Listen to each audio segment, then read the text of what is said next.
Yo, what's good, everybody? It's your boy Thtman.x, and as you see, I'm back with another reaction video. Today, we're reacting to Floyd Mayweather is broke. I have proof. How do I don't know how he went broke. Last time I seen him, he was just a billionaire. Recently, I have been seeing that he's been having money problems. I don't know how you go broke with with billions of dollars, but with his flashy lifestyle, I believe it's possible. But man, it's so sad, man. Floyd Mayweather, one of my favorite boxers of all time, and it says that he's going broke, or that he is broke. I wonder what broke is considered. I guess broke. I'm about to say, what is broke? If you know, like, what is broke considered to a billionaire? Like, does he only have like a couple million, like 5 million compared to his billions? Like, is he broke in a billionaire standard, or like is he broke like broke? You know what I mean? Let's go see. Money Mayweather has money problems. Christ is king. He owes the IRS. He owes car dealers. He's pawning jewelry. A guy who's made hundreds of millions of dollars in his career is somehow running out of money. And now he's suing everyone, claiming he's owed money. While he may be able to keep up the facade that it's everyone else's fault, Floyd's spending problem is the reason why he's going broke. I was able to go directly to the source to get private information that hasn't been shared publicly yet, to discuss the recent lawsuit that sent shockwaves throughout the sports world. Mayweather suing former associate in an alleged $175 million fraud scheme. That associate, Jonah, shared with me private text messages, private images of Floyd signing contracts, and access to private communication with this team. And the proof I've been given will contradict everything you've heard in the news about this case. By going through all of the claims presented in the lawsuit, why is he showing these personal text messages and personal information though? Like why does he have beef with Floyd? Like, why is he doing it? I'll share all the private information that I have access to. So claim one flight didn't know about Jonah's passing. NYC. Who was Jonah? 13 million and washes is unaccounted for. Okay, no returns for them in a real estate investment. Okay, I'm not reading all that. I understand fully what's going on with Floyd Mayweather. In 2017, Rechnitz and Mayweather became friends, which ultimately led to Rechnitz becoming Floyd's investment manager, real estate advisor, and banking liaison. Jonah helped put deals together for Floyd. He was his manager, so that's sponsorships, real estate deals, and fights, just to name a few revenue streams. Jonah shared with me that he was not on salary, meaning he only made money when there was a commission on finding a deal. As an example, Jonah shared with me that Floyd was running out of money in 2020, so Jonah put together a fight with Logan Paul to generate income, as well as many other exhibition fights. Turns out the only people actually punching Floyd in the face at this time were the IRS debt collectors. More on that in a minute. The first big claim that Floyd makes is that he wasn't aware that in 2016, Rechnitz had pleaded guilty to wire fraud conspiracy, that Rechnitz had cooperated with the United States attorney, or that Rechnitz had been the subject of significant civil litigation. What Floyd's attorney was trying to do with this complaint is make it look like Floyd was taken advantage of by a guy with a questionable past. Like Floyd is this innocent victim who had no idea who this guy really was. There's a little problem with that, because I have proof he did know. This letter on the screen was sent in 2023 by Floyd Mayweather. I'm gonna read this, don't worry. I'm writing to you in support of my good friend and business partner, Jonah Rechnitz. As you may know, I am a boxer and was undefeated in my professional career. Since retiring from professional boxing, I have fought in exhibition bouts and pursued business ventures, including opening my own boxing gym and investing in various businesses.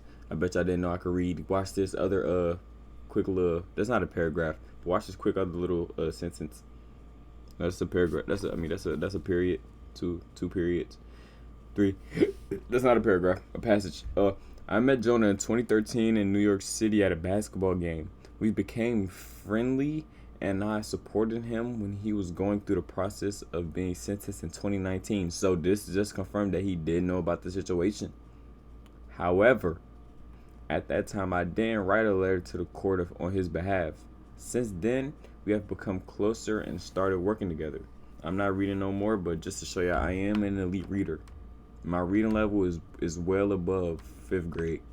to a U.S. District Judge maybe for the like Southern in the District 7th. of New York. The bottom includes Floyd's name and his signature. For context, this is Floyd Mayweather's letter to the judge in Jonah Recknitz's case, speaking about Jonah's character and why he deserves a better outcome. In the second paragraph, he writes, "We became friendly and I supported him when he was going through the process of being sentenced in 2019. I did read that. Sounds to me like he knew about Jonah's litigation in New York. In the third paragraph, he writes that Jonah has worked with him as his promoter and business advisor. He has taken the job and run with it, helping Floyd in every aspect and opening up new opportunities. He further mentions the charitable work they've done together. Further down, he mentions that people have tried to take advantage of Jonah by bringing lawsuits against him as a way to extort him. And finally, Floyd writes, "I appreciate you taking the time to read this letter, Your Honor. I would just ask that you consider my personal testimony that Jonah Recknitz is a good person." He claimed that he didn't know about Jonah's past in the complaint, yet he wrote that letter in support of Jonah, showing he clearly knew about the litigation in New York. So it doesn't seem to add up. Many have speculated that Mayweather is coming out of retirement for a rematch with Pacquiao because he needs the money. Yes, this is why. Around August 2025, Floyd needed cash money, so he decided to start pawning his jewelry. Here's a text on August 25th, 2025 of Jonah sending Floyd an image of his watch and the word loan below. That's a hard watch. That watch as being within the group that was being pawned. Here's the second image sent on that day. The top image is a collection of watches that were grouped together for a November loan and that many have been returned after the balance was paid down. I ain't gonna lie. Oh, they texting on Telegram? Like, what is this app? Is this WhatsApp? I don't know. But look, though, I ain't gonna lie. Floyd Mayweather could make a lot of money off his watches. Because, one, the watches he has, they look like very expensive watches. And also, it's because it's Floyd Mayweather's watches. Like, these are watch-worn. These are game-worn watches. I feel like just with his name alone and his repertoire, he could sell them for extra. I ain't gonna lie. He could make a lot of money off his watches. Another collection of watches that were used. This watch right here is hard. The image on the left is an exhibit Floyd included in the complaint. Within this list are 4 of the watches you see in the text message on the right that were included in the group of watches that were pawned. Right. This indicates he continues to lie about not knowing that his watches were getting pawned for a loan to fund his lifestyle. What was told to me is that Floyd was running out of money. Now, obviously, his broke is a lot different than broke for me and you. Okay, that's but what I was this time thinking. He needed money, so he decided to pawn $13 million from his watch collection. He right. does have his own jet and has flown private for a couple decades. But personally, I'm about to say, he could sell so much. Like, look, aren't these Bugattis? He has 4 Bugattis. You're not gonna drive all 4. You could just sell one. Oh, that's a Ferrari. But you got 3 Bugattis. Bro, I'm about to say, like, this all could be avoided. Just sell a couple of stuff, put your price to the side and sell it. Like, well, you don't need 30 Bugattis. He has an extensive exotic car collection. But what has been shared with me is that his lifestyle is so expensive that he constantly needs to take out loans against all his assets. And it's fine when he's fighting and making money because he can pay the loans back. But it's kind of like musical chairs. Here's Floyd texting about having to give up all of his jewelry and watches and all of his women's bags. Further, he sent the text, "Don't forget about my ladies' Birkins, also that's a part of the $13 million. In December 2025, Floyd texted, "Please keep me updated on my jewelry and Birkins, thanks." Back in March, so around 7 months after he began pawning, he texted his pawn shop lender asking about the balance he owes so Jonah knows what the number is. Jonah, as Floyd's manager and the one who handles all the financial transactions, is the one who ensures that all the loans are paid off. The lender responds $1.85 million in checks, $10.8 million in jewelry, and $1.47 million in fees. And he mentions needing another $360,000 by Friday so the fees don't keep adding up. Floyd received the $13 million for pawning watches in his supposed $100 million watch collection. Jonah shared with me that people pay up to 3% per month, which is why the fees were so high. That loan was almost paid in full. If you reread Joel's message, it makes sense. Joel says, "I have recouped everything and hasn't had to sell any pieces. All that remains is another $360,000 so Floyd doesn't have to pay any more fees." In case you aren't following, Joel can sell the watches that were pawned if Floyd doesn't pay the $13 million back. But he didn't need to sell watches because he was paid back and made $1.5 million in fees. In the complaint, Floyd discusses pawning his $100 million jewelry collection with the words, "to be pledged or placed in the possession of Joel, a Miami jewelry dealer." The amount received was around $13 million. A substantial portion of the pledged jewelry remains in the possession of Joel and Modi, and no accounting has been provided to Mr. Mayweather, and then alleges that the consideration received was diverted by Recknitz and not paid to Floyd. I just shared the text messages between Floyd and Joel, showing the accounting of the transaction, and that nothing seemed to be awry. This is not the first time Floyd has had to take a pawn loan. Earlier last year, he borrowed $1 million from his friend Avi, the owner of Avi & Co., against his $18 million Jacob & Co. watch. Upon research, I realized that even why are you paying $18 million for a watch? You know what I mean? Like, I guess, like, when you have that much money, you could just do whatever, but it's like, you know, like, what's the point? is $18 million, the market value is about $2 to $3 million. So Floyd's $100 million jewelry collection is more likely worth a fraction of that. Why is Floyd Mayweather pawning jewelry despite being so wealthy and always seemingly around cash? I asked Jonah how much Floyd spends every single month on his team, and Jonah estimated around $1 million. What happens when you can't afford your team's salaries? And Jonah estimated around $1 million. What happened? Is that a Jewish chain? He's a Jew? When you can't afford your team's salaries? Here's a video from Floyd's assistant of his entire jewelry collection as they took photos and video of all of the jewelry before pawning. This photo is the same table from the video before with cash on the table, as that was the cash delivered for pawning the jewelry. When you add up Floyd's entire lifestyle, he could easily be spending $2 to $3 million per month, which means he probably needs to be making around $50 million of pre-tax income in order to just break even on that lifestyle expenses. When you're fighting Conor McGregor or Manny Pacquiao, you can cover that type of spend. But I always talk about this in my Athletes Going Broke series. These athletes will keep their lifestyle spend around the same, and when that income goes to essentially zero, they go broke pretty quickly. I ain't gonna lie, with me, boy, like how I am, bro, I ain't gonna lie. If I made this amount of money, I would be so damn rich. Like, bro, does he have an iced out stopwatch? Like, I ain't gonna lie, I'd be so rich, bro, because I just don't care about this certain stuff. Like, bro, I'm not buying 80 Bugattis. I'm not having an expensive car collection. I don't even care about cars for. I just want a nice looking car. I want, at the max, 3 cars. At the max. If I'm making what he making, max 3 cars. All these watches, I don't really care for all that. Chains, I might get a couple. Get a couple tennis. Get a couple nice pieces. A couple nice watches. But that's basic. You know what I'm saying? A decent house to where I can have a nice kids and family. And you know what I'm saying, to where they can live comfortably and have fun. You know what I'm saying? Have nice memories, have a nice house. You know what I mean? I'm not going super crazy. If I have $100 million, I ain't gonna lie, I would be so rich, bro. I'm keeping it. Claims Jonah screwed him, but ironically, Jonah actually saved him from being bankrupt. Floyd claims he invested $31.5 million into real estate deals and has made a nominal amount of money as a return on his investment. I actually have the distribution letter for this portfolio. Here's the 3 portfolios listed totaling $31.5 million. The annual distribution for the total is around $3.9 million. Back in 2024, when Floyd began investing in real estate, he had no liquidity, meaning he had no cash flow and essentially had no cash to his name. Jonah presents an idea to Floyd Mayweather, as Floyd at the time had 2 properties that were owned in full, however, they weren't being rented out, so they were costing him money every month. Jonah says you should invest that money in real estate so that you can start earning cash flow. In one of the exhibits filed with the complaint, Floyd shows the sale of his Beverly Hills and Miami properties. Instead of having 2 houses sit empty like before, Floyd is now earning almost $4 million every year in cash flow while owning valuable real estate in New York. So it's odd seeing him file this complaint alleging he's been screwed. Does anyone remember this fight? It was in 2015, 11 years ago. And this fight was in 2017. Al Heyman had to advance Floyd money from this fight because Floyd had already spent all of his money. Damn. All of this spending is not new. It's been going on for years. So think about this. It's been 9 years since that fight. Let's assume Floyd spends around $20 million per year, which is pretty reasonable given his lifestyle expenses. That would have meant he spent $180 million since that fight in 2017.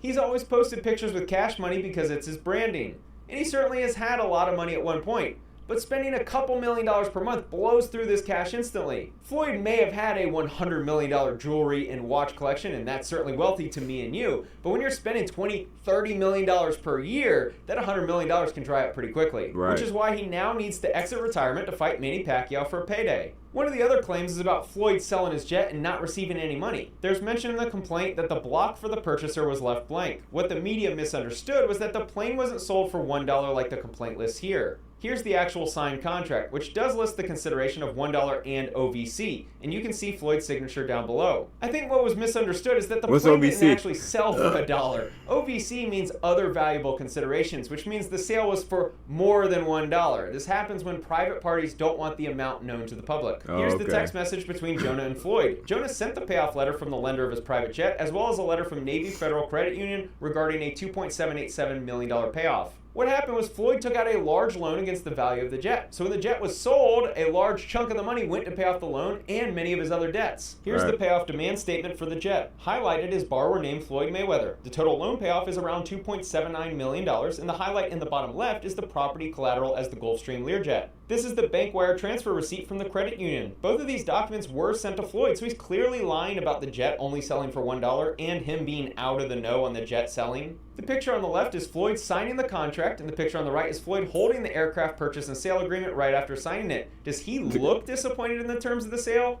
This is the text Jonah sent to Floyd like a jolly young man, indicating that the house and airplane contracts were done, and Floyd responded, "Let's go." To make it even more clear that Floyd knew about the plane purchase and the terms of the purchase and sale, here's a text between Floyd and Jonah where Floyd writes, "Can you call me about the plane, please? I need for you to update me, please." And Jonah responded, "Plane is ready to close." Jonah saved hundreds of private images, screenshots of text messages, and I can understand why he did it. They were dealing with millions upon millions of dollars. Floyd was going broke, and Jonah worried that Floyd was going to start blaming those around him for his financial problems. Back in November 2025, Jonah sent this message to Floyd saying, "I can help continue to create income for you for life, but you need to start saving more money and spending less. Borrowing from a credit line should be for investment purposes, not to pay past due bills because we will have to pay it back." Floyd also claims that 80% distributions to Mayweather Promotions LLC and 20% to be paid to Thtman.x Ventures were diverted by Rechnitz. Throughout the complaint, Floyd is claiming that fraud was going on because he only received 80% of the distributions, which is interesting because he signed the operating agreement for that split. This is Floyd holding up the settlement statement of a closed transaction involving his company, Mayweather Promotions, and Thtman.x Ventures. His smile doesn't look like someone who is upset with the deal that just closed. I've seen the operating agreement between these two companies that Floyd signed showing an 80-20 split. And since I promised you receipts, here's the document with the distribution allocation of 80% from Mayweather. Bro, who is this insider that he cool with that he's getting all this information? Like, I'm really just stunned. Like, bro, how is he getting all these pictures and stuff? Like, is bro sharing all of this? Like, so is the person that's sharing this, like, is he beefing with Floyd? You know what I mean? 20% for Thtman.x Ventures. Down at the bottom, you can see. But bro, this could all be avoided by just spending less, bro. It's just like I believe that everybody, I feel like he could have been like, shut this gimmick down. Like, bro, we know you're a $1 billion fighter. You make hundreds of millions of dollars fighting, bro. Like, you know what I'm saying? You don't have to keep posting your money. You don't have to keep splurging on dumb stuff again. Like, you'll be good, bro. Agreeing to the terms of the contract. As part of the fraud claim against Rechnitz and Frist, Floyd claims I.L. Frist signed distribution letters as manager of Vada Properties when he held no such office, and by signing as CEO of Vada Properties when he held no such office. This is a screenshot of Floyd's Instagram over a year ago. The picture in the middle is Floyd promoting speaking at a conference about real estate with I.L. Frist. In the post, I.L. is listed as the CEO of Vada Properties. This is the Real Deal conference where Floyd is talking about buying real estate and I.L. Frist is the man to his right. I had a very, very smart team. Got a Jewish man beside him? Guys that was very, very educated in real estate. I gave them 9 figures. I went from 7. I skipped over 8 because it was paying so good. I went to 9 figures. That doesn't sound like someone who is disappointed in the outcome of his real estate investing. Another major allegation in the complaint is that Rechnitz orchestrated a $13 million loan from Hankey Capital LLC secured by Floyd's property in Miami Beach, Florida. The picture in the background is of Floyd and Don Hankey. This property is actually owned by Josh Gatlib and Meyer Orbach. Back in 2024, when Floyd was running out of cash, he needed to sell 2 properties, so he sold it to the 2 names I just mentioned, and it was a favor by them. But the allegation is that $6.5 million of that loan went to the purchase of the private jet we discussed earlier in the video, and only approximately $4 million was made available to Mayweather Promotions. The full accounting is right here. $6.5 million to buy a jet with TBE Aviation LLC as the owner. That's Floyd's private jet-related LLC. The $4 million to Mayweather Promotions is listed, and all of the other allocations are listed with none relating to Rechnitz or the other defendants. He also claimed there was another loan of $16.4 million and worded it such that it looks like Thtman.x Ventures took $8.8 million of his money. The money from these properties all became his investment in the $31.5 million portfolio mentioned a few moments earlier, properly managed by the LLC he's suing. So what I told them is, of course, I wanted my payout to be a little different. Normally the payouts are, at the beginning of the month, but I wanted my payouts to be every week. Right. Spread it out throughout the week because I'm traveling. Family, friends, we're traveling, we're moving around, we're doing different things. So I wanted my payouts to be like that, and everything played out like it played out, and everything was going great. This speech stood out to me now that I'm viewing it through the lens of Floyd going broke. Why in the world would you need to change the distribution schedule to be weekly? Didn't Floyd make like $500 million boxing? Why do you now all of a sudden, you're so tight on cash flow? that you need your distributions to be paid every single week so you can afford a vacation. Floyd Mayweather fathers baby with dancer, ordered to pay $1 million in back child support. Jonah told me that Thtman.x Ventures assisted with paying his child support, meaning his lawsuit against them is even more perplexing. I found the court documents with his unexpected baby mama. Floyd did not deny being the father and was not happy with the news. He was angry and blamed her for getting pregnant. He attempted to force her to have... You the one that cracked without a condom. You the one that shot your stuff in there. How you gonna blame the girl? And you think that she would be dumb? Like, coming from the place that, I say, it's a dancer game. I don't know. She probably didn't. You know what I'm saying, she's probably not. She probably looking for a come up, bro. You think that she will be dumb enough to get rid of that baby when her baby father could potentially be Floyd Mayweather, the $100 million fighter? You think she'll be that dumb if she's looking for a come up, gang, and you gave her that come up easily? Nigga, what are you like? What? How you gonna be, bro? How you gonna be mad at the girl for being smart in this situation? She wanted her situation. You gave her the come up. And if you didn't want to have no kid, put on a condom. Abortion, and then blocked her from phone communication and text when he realized she was keeping the baby. Sounds like a great father. I even have the text messages between Floyd and her, but I'll blur for privacy reasons. It's not good. Here's the child support payments that stopped in December 2024 when Floyd was really having money problems. Floyd was ordered to pay $32,850 a month in child support, in addition to $933,050 in back support. This is how you go broke. I also have a letter from the IRS for taxpayer Floyd Mayweather. This is the notice of levy from the IRS for his unpaid $3.35 million in taxes from 2018. This was sent to Wells Fargo to seize any money in Floyd's Wells Fargo account. And they did the same for his JP Morgan Chase account. Here's an official IRS tax lien document sent to Floyd Mayweather on his property for the amount owed of around $7.28 million for the years 2018 and 2023. Some might say he's not going broke, he just wants to push off paying back the IRS. But I think this next document is a smoking gun. This is the collection of appeal requests Floyd sent to the IRS on why he couldn't pay. The explanation he sent was, need more time to gather the funds to pay in full. This is the IRS about to start seizing his assets. This isn't a personal loan. Why in the world, if he's made hundreds of millions of dollars, why doesn't he just pay the couple $1 million so he can get the IRS off his back? Right. Jonas still hasn't been served with the complaint, which means he can't respond. And also because this lawsuit follows exactly what Floyd does with the media. Floyd has been claiming that he is unaware of a lot of the documents and that he didn't sign for deals. Jonah provided evidence to me of images he took of Floyd having a notary visit his house to sign. I'm blurring a lot of this to protect Floyd's privacy, but those are his fingerprints. Jonah provided a quote, "I do not want to litigate this issue through the media, nor do I want to embarrass Floyd publicly, so I will say this. It's sad that Floyd blew through his money. I wrote him many letters concerning his spending habits, which are documented. I had many conversations with him about slowing down with the spending, but unfortunately it caught up to him and now he's looking to blame others." One of these letters to the TMT team was shared with me. This letter is 5 pages long and describes all of the issues that Jonah was having managing Floyd. Jonah even includes a paragraph about no longer wanting to work with Floyd because of the spending problems and how much of a risk it became to be around Floyd. First, he blamed Al Heyman, and now he's blaming me. He sued Showtime for $340 million, sued Business Insider for $100 million, and now sued me for $175 million. He is unhinged. I hope he can get back on his feet and control his spending. Floyd can continue to lie that he didn't know about the airplane purchase or the jewelry pawns. The facts speak for themselves. There's a lot more, and I have all of the backup, which we tried to show Floyd's attorney before they filed suit, but he refused to review any evidence that would contradict his frivolous lawsuit. Bottom line, I saw the writing on the wall, and because I knew Mayweather may eventually turn on me, I kept meticulous records of all the transactions. Something I very much learned over the past few years analyzing litigation and media scandals is that a lot of wealthy people know how to use media and litigation as strategy.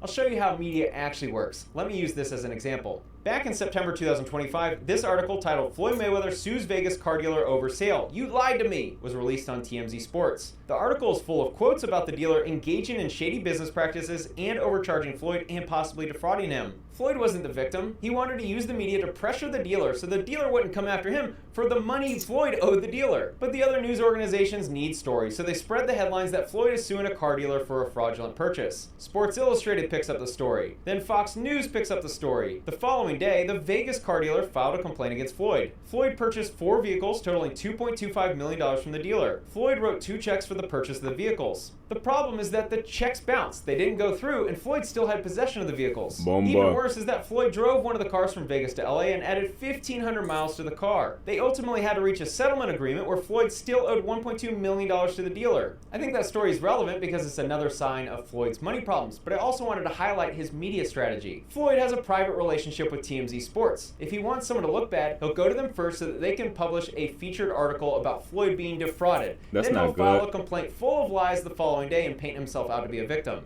TMZ Sports was the first to reveal this story. A lot of people mentioned to me that I should make a video about Floyd suing his business manager, but I held off because I wanted to hear Jonah's side first because I know exactly how Floyd uses the media. Right. And after Jonah shared hundreds of private images and screenshots of text messages with me, it's clear that this lawsuit is another example of this strategy. In February, Floyd sued Showtime. This is teaching me a whole lot about the business aspect, man. Like, you know what I'm saying? I was learning about, I'm a business degree. So like I'm trying to learn about the business aspect, and it's just so businessy right now, and I'm just like learning about business. I'm just like, damn, don't be like this, man. Just learn the business, control your spending. I try to rhyme.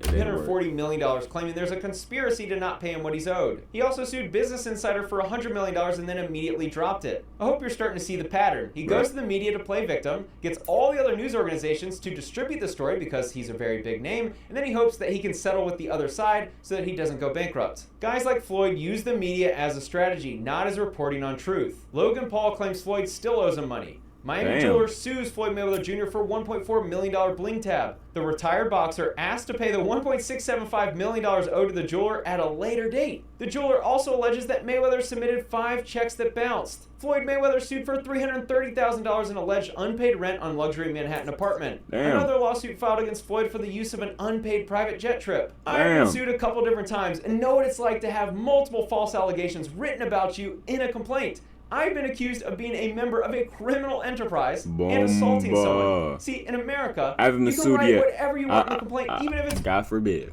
full of lies. What's interesting about this lawsuit is that it's a verified complaint, meaning Floyd is signing under the penalty of perjury that everything is factual. Maybe he isn't capable of reading ChatGPT's answer on why it's a bad idea filing a verified complaint full of lies. He could be hit with a perjury charge. Floyd also has a bit of a gambling problem. It's known that he bets a lot of money on sports. If you follow my channel, then you know how much money these guys lose betting on sports. Easily millions of dollars. The amount of money these degenerates gamble is truly mind-boggling. Just this one hand of blackjack appears to have around $100,000 wagered. Not a good look when you owe the IRS. There were many claims, but to summarize the main claims against Rechnitz, Floyd alleged that the jet sold for $1 and he didn't receive any of the proceeds. The evidence proves this is a lie. Floyd also alleged that he wasn't aware of this jewelry being pawned and that he didn't receive the proceeds. The evidence proves this is also a lie. And lastly, Floyd claims he was defrauded in his real estate transactions with Rechnitz and Frist. The evidence again proves that this is a lie. Even worse, they're helping him make nearly $4 million in cash flow every year, which is keeping him from filing bankruptcy. Hope you enjoyed the video. Thanks for watching. Hey man, don't be like this, guys. You know what I'm saying? Don't worry about the fraudacy. What? Don't. Alright.